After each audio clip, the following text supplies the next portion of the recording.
যুবক কান্দে আর বলতেছে, আল্লাহর ওলি, আমার মন বলে তামাম দুনিয়ার সব ডাক্তার যদি দেখাই তবু রোগ ভালো হবে না, কারণ ডাক্তার আমার রোগ ধরতে পারে না, আমি আমার রোগ ধরে ফেলেছি।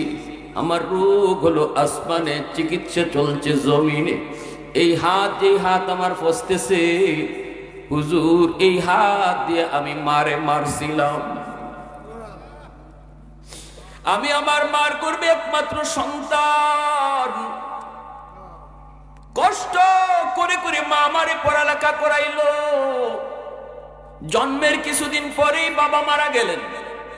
আমার নানা নানি, মামা মামি মাকে নিতে এসেছে, মা যায় নাই। মা বলছে, না না বাবা, আমি আর কোথাও বিয়ে বসবো না। আল্লাহ আমাকে একটা মানিক দিয়েছে, আমি আমার সন্তানের চেহারা দেখে জীবন যৌবন কাটায় দিব, আমি আর কোথাও বিয়ে বসবো না। হুজুর, আমার মা মানুষের বাড়িতে কাম করছে, আত্মীয় স্বজনের কাছ থেকে ধার এনে আমাকে পড়ালেখা করাইছে। আমি কত বড় নিমক হারাম গো! আমি উপযুক্ত হওয়ার পর একটা সুন্দরী গো ধনীর মেয়েকে বিয়ে করে ফেলছি, অথচ আমি মাকে জিগাই নাই। বাড়িতে আনার পর মা কইছে, বাজার বিয়ে করবি করবি অসুবিধা নাই, কিন্তু মারে তো জানাইতে পারতি। ঠিক আছে বাজান, কিন্তু মার একটা সন্দেহ, মার ভয় লেগে গেল। ধনীর মেয়ে গরিবের মারে কেমনে মা কুয়া ডাকবো গো, কেমনে আমার মা কুয়া ডাকবো? ছেলে কয়, মা টেনশন করবা না, আমি সব বলেছি, মা কোনো অসুবিধা নাই। কিন্তু হুজুর, আমার মা যেটা ভয় করেছিলেন এটাই হয়েছে। কিছুদিন পরেই আমার সুন্দরী বউ, শিক্ষিতা বউ, ধনীর মেয়ে আমার মাকে মা কয়া ডাকে না। অফিস থেকে আসলে পরে মার বিরুদ্ধে আমার কানে কানে নালিশ দেয়। প্রথম দিন, একদিন, 2 দিন আমি ধমক দিয়েছি, কিন্তু আমি তো তার প্রতি দুর্বল। এক পর্যায়ে আমি তার কথায় ফিরে গেছি। মার রুমে ঢুইকা মারে বকাবকি শুরু করে দিয়েছি। মা কই, বাজান বউয়ের কথায় মারে বকিস না, আমি তোর বউয়ের সাথে কোনো ঝগড়া করি নেই, কোনো মারামারিও করি নেই, কোনো কাটাকাটিও করি নেই, কথার দিক দেখো কোনো ঝগড়া করি নেই। কত কোথায় মা কইতো, হুজুর একদিন আমি অফিস থেকে এসেছি, আমার মাথাটা বড় গরম, এই গরম অবস্থায় আমার বউ আমার মাথাটা আরো গরম করে দিছে। এই পর্যায়ে গরম মাথা নিয়ে আমি মার রুমে যেয়ে ঢুকছি, ঢুইকা মারে বকাবকি কইরা, তোমার বিরুদ্ধে প্রতিদিন খালি বিচার বিচার, এই বইলেই আমি হাত দিয়ে মারে মায়ের শুরু করছি। যেই মাত্র মার গায়ে হাত উঠাইলাম, এমনি মা চিৎকার দিয়া কয়, বাজান আজকে তুই মার গায়ে হাত উঠাই দিলি, এই হাতটা মা চুমায়া চুমায়া বড় করছি, এই হাতের মধ্যে শুধু মার চুমা লেগে আছে। বাজান এই দুনিয়াতে আমার কেউ নাই, কেউ নাই, আমার মা বাবা আত্মীয় স্বজন সব ছাড়ছি, শুধু তোর মুখের দিকে তাকাইয়া আজকে তুই বউয়ের কোথায় বুঝি মার গায়ে হাত উঠে দিলি। ঠিক আছে, এতটুকু যদি করতে পারছো, আল্লাহ যেন তোর এই হাত ফসায়া দেয়। সাথে সাথে হুজুর আমি টের পেয়েছি আমার পায়ের জমিনটা কাইপে উঠছে, পায়ের জমিনটার সাথে সাথে টের পাইছি কাইপে উঠছে। এরপরে মা আরেকটা বুদ্ধি দিছি, তুই যেন আমার জানাজার নামাজ পড়তে না পারস, তুই যেন আমার জানাজার নামাজ পড়তে না পারস। হুজুর দুটা বুদ্ধি আমি টের পাইছি, তখনই টের পাইছি কবুল হয়ে গেছে। বেশ কিছুদিন পর অফিস থেকে খবর পাইলাম মা মারা গেল। জানাজা পড়ার জন্য আমি আপ্রাণ চেষ্টা করে গ্রামে আসতে চাইলাম, কিন্তু রাস্তাঘাটে এত সমস্যা হয়েছে, পৌঁছতে পৌঁছতে অনেক দেরি হয়ে গেল। অন্য কোনো দিন এত দেরি হয় না, এত ঝামেলা হয় না, এত সমস্যা হয় না। গ্রামে পৌঁছতে পৌঁছতে অনেক দেরি হয়ে গেল। গ্রামের মানুষ আমাকে সারাই মার জানাজা পড়ে ফেলেছে। আমি যখন ঢুকলাম আর দেখলাম মার জানাজা শেষ, তখনই আমি বুঝছি মার বদ্ধ কবুল হয়ে গেছে গো। এখন দ্বিতীয় বদ্ধটা কবুল হওয়ার ফালা। তোর হাত যেন ফচ্চা যায়। হুজুর আমি কিছুদিন পরে টের পাইছি আমার হাতের মধ্যে ফোড়া দেখা দিছে, এই আঙ্গুলের ফোড়া থেকে ফসা শুরু হইছে। এই ফসা শুধু দিন দিন শুধু উপরের দিকে উঠতেছে। ডাক্তার দেখাইলাম, অ্যান্টিবায়োটিক দেয়, হাই অ্যান্টিবায়োটিক দেয়, কিন্তু ভালো হয় না। ডাক্তাররা কয় আমরাও তো কিছু বুঝি না, কেন তোমার রোগ ভালো হয় না? এটা তো অ্যান্টিবায়োটিকে ভালো হয়ে যাওয়ার কথা। আমি তখন বলেছি ডাক্তার এটা তোমরা না বুঝলো আমি বুঝে গেছি গো, আমি বুঝে গেছি। ফসা তো আর ভালো হয় না, বরং উপরে উঠতেছে। এত দুর্গন্ধ। আমার সুন্দরী বউ, যার মায়া কইরা আমি মারছিলাম গো, এই সুন্দরী বউটো আমারে ফেলে বাপের বাড়ি চলে গেছে, দুর্গন্ধে টিকতে পারে না। ঘরের মানুষজন আমারে ঘর থেকে বের করে দিয়েছে, সমাজের মানুষেরা আমার সমাজ থেকে বের করে দিয়েছে। আমি যেখানে থাকি এখানেই দুর্গন্ধ, মানুষ টিকতে পারে না। এখন আমি রাস্তায় ঘুরি, মসজিদে তাকি আর আল্লাহর দরবারে কান্দি। এই দুনিয়াতে আমার কেউ নাই। আমি আমার মার গায়ে হাত উঠানোর কারণে আল্লাহ দুনিয়াতে নগদ শাস্তির মধ্যে ফালাই দিছে। নাউজুবিল্লাহ, জোরে কও। হুজুর আমার বাঁচার কোন উপায় আসেনি, করাচির হযরত হাকিম আক্তার সাহেব রাহিমাহুল্লাহ বয়ানের মধ্যে বলেছেন, কিতাবের মধ্যে ঘটনা লিখেছেন। আল্লাহর ওলি কই যুবক, আল্লাহর কাছে কান্দো। শোনো রে, আল্লাহর কাছে যতই তুমি কান্দো, যদি বাপ মার দিল তোমার উপরে খুশি না হয়, বিশেষ করে মার যে মারে কষ্ট দিছো, এই মা যদি তোমার উপরে খুশি না হয়, মা যদি হাসরের ময়দানে মাফ না করে, তাহলে বাঁচবার কোনো উপায় নেই। আল্লাহ কিন্তু তোমার মাফ দিবে না, আল্লাহ মাফ দিবে না। হাসরের ময়দানে মারে তুমি বাঁচানোর ব্যবস্থা করো। কেমনে করবা? তিনি বলেন, আবু দাউদ শরীফে একখান হাদিস, আল্লাহর নবী তিনি হাদিসটা বলে গেছেন, মান যারা কবর আবাওয়াইহি ফি কুল্লি জুমাতিন গফিরা লাহু কুতিবা বাররান। জুম্মার দিন যদি সন্তান বাপ মার কবর জিয়ারত করে, এই জিয়ারতের উসিলায় আল্লাহ বাপ মারে মাফ করে, সন্তানরাও আল্লাহ মাফ করে দেয়। আওয়াজ দেয়া করো না সুবহানাল্লাহ, আরো আওয়াজ দিয়ে সুবহানাল্লাহ। এ যুবক বলো না, জুম্মার দিন কবর জিয়ারত কঠিন কাজ না সহজ কাজ? আরো জোরে, কঠিন না সহজ? জুম্মার দিনে কবর জিয়ারত যদি তুমি করো, এই জিয়ারতের উসিলায় যদি আল্লাহ পাক তোমারও মাফ করে, তোমার বাপ মারও মাফ করে, বাপ মা যদি মাফ করে দেয়, আল্লাহ যদি মাফ করে দেয়, সন্তানের দোয়ার উসিলায় যদি বাপ মার আল্লাহ মাফ করে দেয়, কিয়ামতের ময়দানে আল্লাহ এটাই কইব, মারে ও মা, তোমার সন্তানের বিরুদ্ধে তুমি মামলা দিছো, কিন্তু তুমি যে জান্নাতি হইছো জানোনি? এই সন্তানের দোয়ার উসিলায় সন্তান জুম্মার দিন তোমার কবরের পাশে গিয়া কাঁদছে, কবরের পাশে গিয়া কোরআন তেলাওয়াত করছে, এই খাতিরে আমি আল্লাহ তোমারে মাফ করে দিছি। এবার তুমি কও তোমার সন্তানের মামলা তুমি তুলবাইনি? তখনই মায় খুশি হয়, কইব, মালিক আমার সন্তানকে মাফ করে দিছি। আওয়াজ দিয়ে সুবহানাল্লাহ। আর নতুবা মাপের কোনো উপায় নাই। এই পৃথিবীতে আব্দুল কাদের জিলানী একজন দুইজন না, হাজারো আব্দুল কাদের জিলানী যদি ঘরে ঢুকাও, তোমার ঘরে যদি দাওয়াত খাওয়াও, তাদের নিয়ে যদি তুমি দোয়া করাও, তবু আল্লাহর দরবারে তোমার দোয়া কবুল হবে না। যদি মার কলিজায় ব্যথা থাকে, বাবার কলিজায় ব্যথা থাকে, কারণ মায়ের নবী, দয়ার নবী, মদিনার কবর জান্নাতুল বাকির পার দিয়ে নবী সাহাবায়ে কেরামদেরকে নিয়ে যাইতেছেন। এই অবস্থায় আল্লাহর নবী মদিনার কবর, ওই কবরের ভিতরে দেখতেছেন একটা যুবক, নগদ কবর হইছে যুবকটার। এই যুবকটা কবরের ভিতরে আযাব ভোগ করতেছে, আগুনে পড়তেছে, সাপের কামড় খায়, আর মা মা কয়ে চিৎকার করে কান্না করে। আল্লাহ পাক অন্তর চোখে নবীর দেখায় দিছেন। কবরের আযাব আল্লাহ মানুষে দেখায় না রে যুবক, আল্লাহ পাক মানুষের চোখের আড়াল করে রাখছে। কেন আল্লাহ কবরের আযাব মানুষের চোখের আড়াল করলো? যদি কবরের আযাব আল্লাহ আড়াল না করত, দুনিয়ার মানুষ যদি কবরের আযাব দেখি ফেলাইতো, তাহলে রাতের বেলা কবরের পাশ দিয়ে তুমি যাও, এটা তো দূরের কথা, দিনের বেলাও কেউ কবরের পাশ দিয়ে যাওয়ার সাহস করত না। যতদূর পর্যন্ত কবর দেখা যায় এত দূরের ভিতরে কেউ বাড়িঘর বানাইতো না।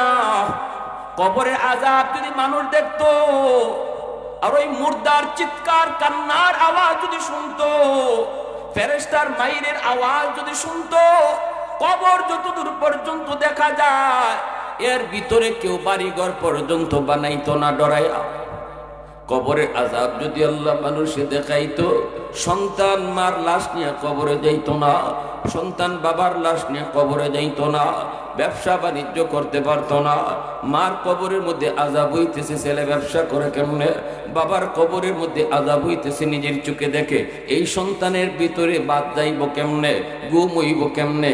এজন্য আল্লাহ পাক দুনিয়ার নিজাম ঠিক রাখার জন্য তোমার আমার চোখের আড়াল করে রাখছে আল্লাহ কবরের আযাবটা, যেন দুনিয়ার নিজাম ঠিক থাকে রে যুবক। কিন্তু আল্লাহ পাক মাঝে মাঝে আল্লাহ পাক দেখায়, দুই একটা নজির মাঝে মাঝে আল্লাহ দেখায়। দেখবেন কবরের উপর থেকে গরু ছাগল দৌড় মারে, মাঝে মাঝে দৌড় দেয় না, হাইওয়ান মাঝে মাঝে টের ফাইলায় কবরের মধ্যে আযাব, কবরের চিৎকার আওয়াজ শুননালা হাইওয়ানে আল্লাহ মানুষের কানে শোনায় না। মানুষের কানে শোনাইলে দুনিয়াদারি বন্ধ হয়ে যেত, হাইওয়ান মাঝে মাঝে টের ফাইলায়। এমনি ভাবে আল্লাহ রাসূল সাল্লাল্লাহু আলাইহি ওয়াসাল্লামকে আল্লাহ দেখাই দিয়েছেন কবরের আযাবটা, আল্লাহ নবী সরাসরি দেখে লাইছেন। দ্বীনের নবী, মায়ার নবী, রহমতের নবী, উম্মতের কান্ডারি নবী। কবরের ভিতরে যুবকের আযাব, আল্লাহ নবী দৃশ্য দেখার পর কিভাবে যাবেন? যুবকের জন্য নবীদের দরদ হবে, কারণ সে তো নবীর উম্মত। ঠিক না ঠিক না? আমার নবীর চোখে কোনো বিপদ নবী দেখবেন আর চুপচাপ চলে যাবেন, হতেই পারে না। নবীজি কারো দেখলে কষ্ট দেখলে নবীরও কষ্ট লাগতো, কারো চোখে পানি দেখলে নবী নিজেও কাঁদতেন। কবরের ভিতরে যুবকের কান্নার আওয়াজ শোনার পর, আযাব দেখার পরও নবী তো যাইতে পারেন না। নবীজি সাহাবায়ে কেরামকে নিয়ে দাঁড়ায় গেলেন। আল্লাহর নবী বলতেছেন, সাহাবীরা রে, আমি ওই যুবকের জন্য একটু আল্লাহর দরবারে সুপারিশ করব, তোমরা শুধু আমার সাথে আমিন আমিন বলবা। আমি আল্লাহর কাছে সুপারিশ করব, তোমরা শুধু আমিন আমিন বলবা। নবীজি হাত উঠে দিয়েছেন, সাহাবীরা তো আযাব দেখেন না, নবীজি আযাব দেখতেছেন। নবীজি হাত উঠে কই, মালিক, ও মালিক, তুমি তো আমাকে রহমতের নবী বলেছো, তুমি তো আমাকে দয়ার নবী বলেছ। আল্লাহ রহমতের নবী কবরের পাশ দিয়ে চলে যাবে, আর এই কবরের মধ্যে আযাব হবে, হয় না মালিক, হয় না। আল্লাহ তুমি তার আযাবটা বন্ধ করো। আল্লাহর নবী যখন কইছেন আযাব বন্ধ করো, সাহাবায়ে কেরাম সাথে সাথে বলছেন আমিন, আল্লাহ তুমি কবুল করো। কিন্তু যুবকের আযাব বন্ধ হলো না, যুবকের আযাব বন্ধ হলো না। নবীজি আবার হাত উঠায় দিয়েছেন, সাহাবায়ে কেরাম আবারও আমিন বলছেন, এইবারও যুবকের আযাব বন্ধ হলো না। আবারও রহমতের নবী হাত উঠাইছেন, দুইটা রহমতি হাত, এরপরও কিন্তু যুবকের আযাব বন্ধ হলো না। তিনবার নবী হাত উঠাইছেন। এ যুবক, একটু দিলটা নরম করে কথাগুলি একটু বোঝার চেষ্টা করো রে। কারে তুমি কষ্ট দিতেছ, কার কলিজায় তুমি আঘাত দিতেছ? দুনিয়ার সব মানুষই তুমি খুশি করলা, কিন্তু বাপ মারে যদি কষ্ট দাও, আল্লাহ তোমার উপর রাজি না। দুনিয়ার সব মানুষকে যদি তুমি রাজি করো, বাপ মারে যদি রাজি রাখতে না পারো, আল্লাহ রাসূল কই, রাদার রাব্বি ফি রাদাল ওয়ালিদাইন ওয়া সাকাতুর রাব্বি ফি সাকাতিল ওয়ালিদাইন। বাপ মা রাজি থাকলে আল্লাহ রাজি, বাপ মা নারাজ থাকলে আল্লাহ নারাজ। তামাম দুনিয়ার সব মানুষ তোমার উপরে রাজি, কিন্তু বাপ মা রাজি না। আল্লাহ কয়, আমিও তোর উপরে রাজি না। নামাজ পড়েও রাজি করাইতে পারবা না, বছরে বছরে হজ কইরেও আল্লাহকে রাজি করাইতে পারবা না, মসজিদ মাদ্রাসায় লক্ষ লক্ষ টাকা দান কইরেও আল্লাহকে রাজি করাইতে পারবা না। যদি বাপ মা রাজি না থাকে, কে রাজি না থাকলে, যখন কে রাজি না থাকলে, বাপ মা যদি রাজি না থাকে, আল্লাহ রাজি হবে না। রহমতের নবী হাত উঠাইছেন কয়বার? জোরে আওয়াজ দেয়া কয়বার? এরপর যুবকের আযাব বন্ধ হলো না, অথচ আমার নবীর হাতের দাম আসেনি না নাই? নবীজি একবার হাত উঠাইলি আল্লাহর দরবারে কবুল, নবীজি হাত উঠাইলি আল্লাহর দরবারে কবুল। ঠিক না নি? তাবুক যুদ্ধ থেকে নবী আসতেছেন, আমার নবীর হাতের দামটা বুঝেই গেলে একটা ঘটনা দিই। তাবুক যুদ্ধ থেকে আসতেছেন ফিরা, নবীজি আসরের পর হযরত আলী রাদিয়াল্লাহু তাআলা নুকে বলতেছেন, আলী আমি বড় টায়ার্ড, আমি তোমার ও রাতে একটু ঘুমাই। আলী বলেন, ইয়া রাসূলুল্লাহ ঘুমান। নবীজি হযরত আলী রাদিয়াল্লাহু তাআলা ও রাতের মধ্যে মাথা রেখে একটু বিশ্রাম নিছেন। হযরত আলী রাদিয়াল্লাহু তাআলা তিনি আসরের নামাজটা পড়েন নাই। ইনি ভাবছেন নবী তো একটু পরে উঠেই যাইবেন, এরপরে আমি আসরের নামাজটা পড়ব না। কিন্তু দেখা যায় রসুল মাথা দিতেই রসুলের চোখ লেগে গেছে গা, নবীজি ঘুমাই গেছেন। এখন হযরত আলী রাদিয়াল্লাহু তাআলা টেনশনে পড়ছেন, ঘটনা কি? তাকায় দেখেন সূর্য লাল হয়ে গেছে, সূর্য ডুববে যাইব, আসরের নামাজ তার কাজা হয়ে যাইব। হযরত আলী পেরেশান হয়ে গেছেন, এখন কি করি? একদিকে আমার নামাজ কাজা হয়ে যেতেছে, আর একদিকে আমার রসুল আমার উড়াতে ঘুমো। আমি কি নবী কি ঘুম ভাঙাবো, নাকি আমি আমার নামাজ কাজা হয়ে যাইব? হযরত আলী তার মন রে জিগাইতেছেন, আলী ক তুই কি করবি? আলীর মন বল। আলীর মন জবাব দিতেছে, না রে আলী, নামাজ কাজা হয়ে যায় হয়ে যা, তবু দু জাহানের বাদশার ঘুম ভাঙাবি না, দু জাহানের বাদশার ঘুম ভাঙাবি না। তোর উরাতে দু জাহানের বাদশাহ আরাম করে, নবীর আরামের খেয়াল কর, নামাজ কাজা হয়ে যায় হয়ে যাবে। সূর্য ডুবে গেছে, নবীজির ঘুম ভাঙছে। আল্লাহ নবী ঘুম থেকে উঠে হযরত আলীর চেহারার দিকে তাকায় দেখেন পেরেশান। সত্যিকারের মুমিন, যার অন্তরে ঈমান আছে, সে গুনাহ যদি হয়ে যায়, হইতে পারে গুনাহ হওয়াটা অস্বাভাবিক না, গুনাহ হয়ে যেতে পারে, গুনাহ হওয়ার পর তার ভিতরে পেরেশানি লাগবে।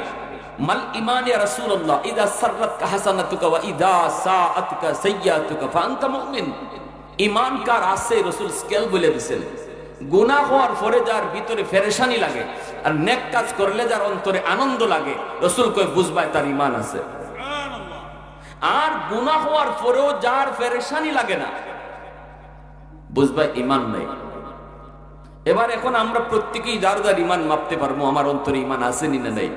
কিছু মানুষ আছে গুনাহ কইরা একদম ড্যাম কেয়ার চলতেছে, ফজরের নামাজ নাই, জোহরের নামাজ নাই, কোনো পেরেশানি নাই তার, এইভাবেই চলতেছে। কিন্তু এই যে মানুষটা গুনাহ হওয়ার পরেও কোনো চিন্তা নাই, নো চিন্তা, আর ওপেন ঘুরতেছে, পেরেশানি নাই, আল্লাহ রাসূল কয় এটাই আলামত তার ঈমান নাই, ঈমান নাই, ঈমান নাই। আর গুনাহ যদি হঠাৎ হয়ে যায়, হায় হায় আমি এটা কি করলাম, হায় হায় আমার নামাজ কাজা হয়ে গেছে, আল্লাহ আল্লাহ আমি তো কইতাম পারছি না, আল্লাহ নামাজটা কাজা হয়ে গেছি, সাথে সাথে হে দ্রুত নামাজটা কাজা করে লইতেছে। আল্লাহ রাসূল কয় বুঝবাই তার ঈমান আছে, ঈমান আছে, ঈমান আছে। সুবহানাল্লাহ, জোরে বলেন। এটা ঈমানের স্কেল।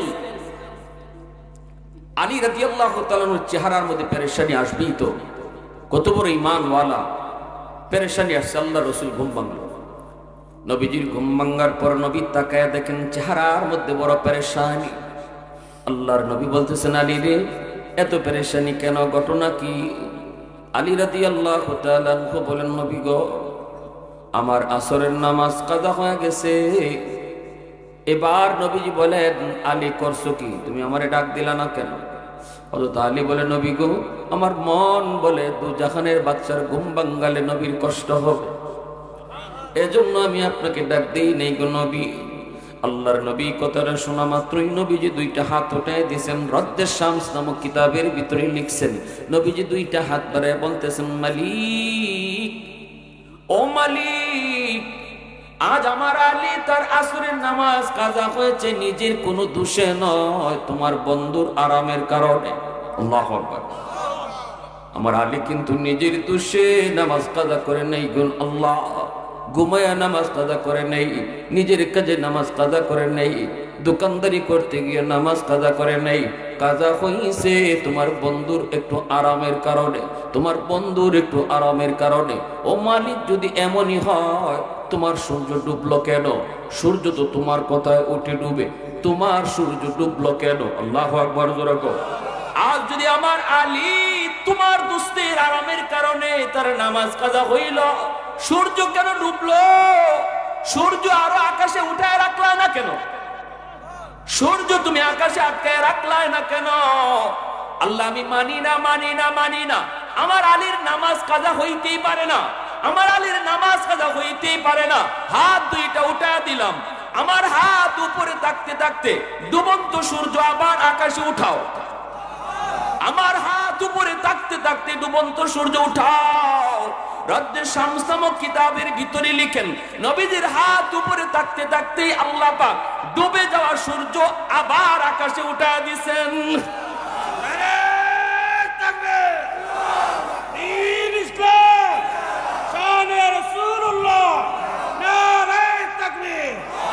उल्फत में तेरी वही सीने दंदान को तोरा, बो बकर उमर नक्श कदम तेरा न छोरा।